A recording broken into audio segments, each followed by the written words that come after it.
안녕하세요. 저는 40대의 나이에 평범한 남자입니다. 이런 사연을 적으면 손가락질 받을 수도 있겠지만 기가 막힌 사연이라 있는 그대로 적어볼게요. 저는 4년 전에 처남댁을 처음 뵙게 되었습니다.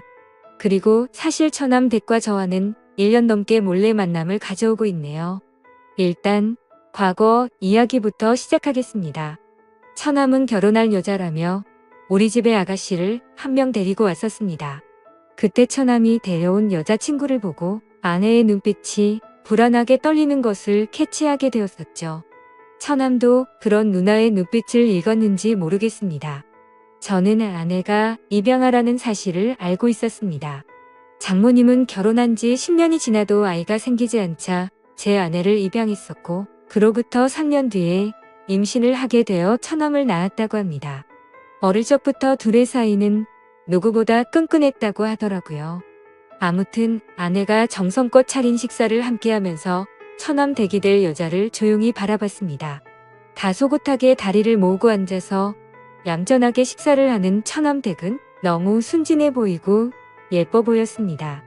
하지만 어색한 시간이 조금 지나고 보니 성격은 매우 쾌활했습니다. 그 자리에서의 만남이 쉬운 자리는 아니었지만 이런저런 이야기를 나누다 보니 조금 편해진 느낌이 들었습니다. 처남 댁은 제게 맥주를 따라주었고 저는 묘한 기분이 들면서 이상하게도 처남 댁에게 관심이 가기 시작했습니다. 처남은 지금 다니고 있는 회사에서 처남 댁을 만나서 결혼 준비를 하였고 우리 네 사람은 곧잘 어울려 다녔습니다. 처남은 나를 매형으로 아주 좋아하고 있었고 처남 댁도 아내에게 언니라고 부르며 친해지려는 노력을 하는 것이 보였습니다. 하지만 아내는 그런 처남 댁을 은근히 밀어내며 촉을 세우는 것이 보이더라고요. 아내가 왠지 모르게 처남 댁을 시기 질투하는 것처럼 보였습니다. 지나가는 말투로 처남 댁에게 왜 그렇게 쌀쌀 맞게 대하냐고 물어봤더니 그 후로는 태도가 돌변해서 더 이상 처남 댁에게 차갑게 대하지 않더라고요. 그날 이후로도 뭔가 이상한 게 느껴졌습니다. 처남과 처남 댁이 결혼하기로 한 후로 아내는 굉장히 신경이 날카로워진 것이 느껴지더라고요. 자기의 사랑스러운 남동생을 그 여자에게 뺏겼다는 일종의 질투심인가 보다 하고 넘기고 싶었는데 아내는 식탁을 치우다가도 잠이 들기 전에도 멍을 때리는 모습을 보였습니다. 그러더니 어느 날은 샤워를 마치고 침대에 갔더니 아내가 이불을 뒤집어 쓰고 울고 있더라고요. 그때는 왜 그러지 싶었습니다. 이후 처남은 많은 사람들의 축복을 받으며 결혼을 올렸죠. 아내는 처남을 사랑스러운 눈빛으로 바라보며 축하해줬고 우리 아파트 단지에 처남의 신혼집을 장만했습니다. 처남 댁은 형제가 없어서 그런지 우리 부부와 어울리는 것을 좋아해서 그런 결정을 내렸던 거죠. 결혼 전에 집을 알아볼 때, 혼수를 장만할 때, 집 계약을 할 때도 우리 부부와 함께하고 의지했습니다. 처남 댁은 나를 보며 경호부가 너무 의지된다고 하면서 감사 표현을 하더군요. 두 남매의 관계가 수상하다고 생각이 들 때쯤 처남 댁에게 전화가 걸려왔습니다. 우리 부부는 아직 아이가 없었지만 아이를 낳게 되면 처남 댁이 나에게 고모부라고 부르는 것이 맞기 때문에 미리 고모부라고 호칭했습니다. 반갑게 전화를 받았고 처남 댁은 나에게 할 말이 있다고 했습니다. 저는 처남 집으로 가서 얘기하면 되냐고 했더니 고모부 회사 근처에서 만나자고 했습니다. 저는 처남 댁이 왜 나를 만나자고 하는지 목소리를 듣고 조금은 감이 왔습니다. 회사 옆 커피숍에서 처남 댁을 만났습니다. 처남 댁은 나에게 미안한 기색이 역력했습니다. 처남 댁은 처남의 행동이 좀 수상하다고 하더라고요. 전화를 안 받을 때도 있고 한밤중에 누구와 통화를 할 때도 있다고 하는 것이었습니다. 처남 댁은 처남에게 무슨 일이 있냐고 물어본 적이 없고 혼자 끙끙 앓다가 저를 찾아온 것이었죠. 가정생활의 불안함을 느낀 처남 댁에게 알 수 없는 미묘한 감정을 느낀 나라는 놈도 참 늑대 같다는 생각이 들었습니다. 처남 댁은 남편이 바람을 피운다는 사실보다 버림받을지 모른다는 불안한 마음이 더 큰 것 같았습니다. 그런 처남 댁이 너무 가엾게 느껴지더라고요. 어딜 봐도 밑질 게 없는 결혼을 한 처남댁이 왜 그런 생각을 하는지 안타깝기만 했습니다. 그래서 지금 이상한 행동을 하는 건 처남인데 왜 처남댁이 더 불안해하고 겁을 먹고 있냐고 화를 냈습니다. 처남댁은 안 그래도 속상한 마음에 나를 찾아왔는데 나에게 쓴소리를 들으니 속이 상한지 눈물을 보이더군요. 처남댁은 버스 타고 집에 가겠다고 했지만 잘 달래서 제 차에 태웠습니다. 처남댁은 고모부님과 따로 만나서 털어놓으니 의지가 된다고 감사하다고 하더군요. 저는 작은 고민이라도 함께 나누고 싶다고 했습니다. 처남댁은 그런 내가 오빠같이 느껴진다며 웃어 보이는데 그 미소를 보자마자 가슴이 떨리더라고요. 그날 처남댁을 차에서 내려준 뒤 처남은 정말 못할 짓을 하고 있다고 나쁜 놈이라는 생각이 들었습니다. 그리고 얼마 후에 처남댁의 아버지가 몸이 좋지 않아 병원에 계신다는 연락을 받았고 처남댁은 급히 고향에 내려가게 된 날이었죠. 저는 회사 일이 일찍 끝나 집에 일찍 퇴근했습니다. 아내는 집에 없었고 밤중에 들어오더군요. 어디 갔다 오냐고 물었더니 평소에 늦는 사람이 웬일로 일찍 들어왔냐고 당황해하는 것이었습니다. 아내는 동생 집에서 저녁 차려주고 얘기 좀 하고 왔다고 하더라고요. 그때 나는 등이 오싹해지는 느낌이 들었습니다. 혹시 처남이 한눈 파는 상대가 내 와이프일지도 모른다는 생각이 들더라고요. 그 둘은 서로 피가 안 섞인 남남이고 내가 처남과 술을 마신 날에 처남이 우리 집에서 잠을 자고 가는 날이 많았던 게 생각이 났었습니다.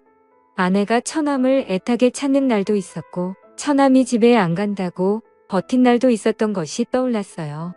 저는 퍼즐 조각이 맞춰지는 듯한 느낌을 받았습니다. 그래서 처남과 일부러 집에서 술을 마신 뒤 제가 먼저 술에 취한 척 연기를 해보았었죠. 처남은 집에 가지 않고 거실에서 잔다고 했고 나는 일부러 코를 골며 자는 척했습니다. 그러다가 내 숨소리가 안정되니 둘이 속닥거리는 소리가 들렸습니다. 옷방으로 가서 같이 있자고 하는 소리를 듣고 말았던 거죠. 촉을 세우고 그 둘의 만행을 다 알게 되었습니다. 그래서 당장 들이닥칠까도 생각해봤지만 이렇게 넘어가는 건 아닌 것 같아서 증거라도 모으려고 일단 넘어가게 되었죠.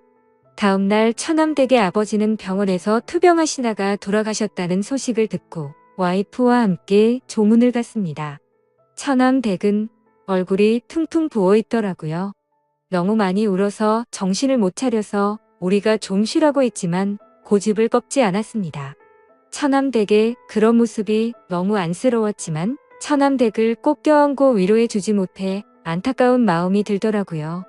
그렇게 아버지를 보내드린 뒤 처남댁은 한참 동안 힘들어했습니다. 우리 집에서 같이 생활을 하면 어떨까 생각도 해봤지만 그건 좀 오버하는 것 같아서 그냥 잠자코 있었죠. 그날 이후 아내와 같이 처남댁으로 매일 찾아갔습니다. 아내와 처남의 불륜 증거라도 찾으려는 생각도 있었고 사실 처남댁을 보고 싶고 위로하고 싶은 마음에 찾아갔었죠. 최대한 내색하지 않고 같이 식사를 하고 밝은 분위기를 만들었습니다. 그러던 중 하루는 넷이 모여서 해물파전을 만들어서 막걸리와 함께 먹고 있었죠. 왁자지껄한 분위기에서 처남댁은 안정을 되찾는 듯 했습니다. 그런데 저는 아내와 처남이 서로 좋아하는 눈빛을 교환하는 것을 캐치하게 되었죠. 증거를 더 찾아야 해서 내색할 수 없었지만 이제 확실하게 알았습니다. 그리고 처남댁이 자꾸 신경 쓰이기 시작하더군요. 저도 모르게 점점 더 처남댁에 대한 마음이 커져갔고 도저히 참지를 못하고 어느 날 저녁에 연락을 했습니다. 처남댁에게 알려줄 게 있는데 처남과 아내에게는 알리지 말고 조용히 만나자고 했죠. 처남댁에게 저녁을 같이 먹자고 했고 처남댁은 흔쾌히 알겠다고 하더군요. 우리 둘은 조용한 레스토랑에서 만났고 요즘 어떻게 지내냐고 물었습니다. 아버지가 유독 자기를 예쁘게 대해줬는데 그런 아버지를 떠나 보내서 슬픔이 무척 컸었다네요. 그래도 요즘은 저희 덕분에 좀 많이 나아졌다고 했습니다. 그래서 어렵게 저는 말을 꺼내고 말았죠. 사실은 아내와 처남이 친남매 사이가 아닌데 만남을 가지는 것 같다고요. 그러자 처남댁도 이 사실을 눈치챘는지 자신도 이미 알고 있었다고 했습니다.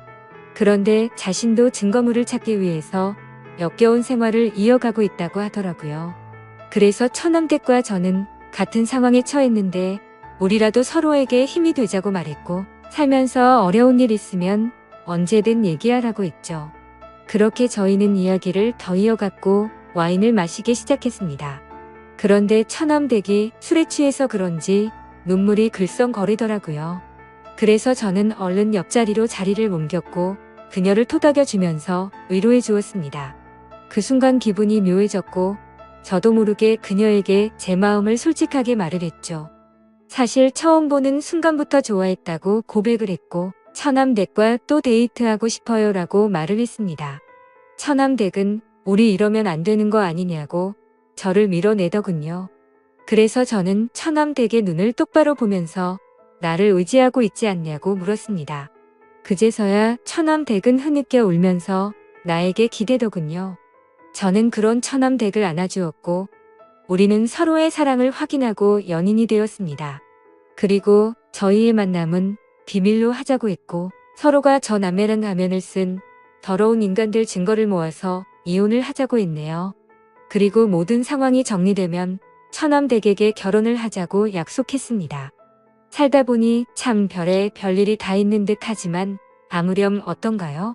결국에는 제가 사랑하는 여자를 만나게 되었으니 해피엔딩이 아닐까 생각이 듭니다. 제 사연을 읽어주셔서 감사합니다.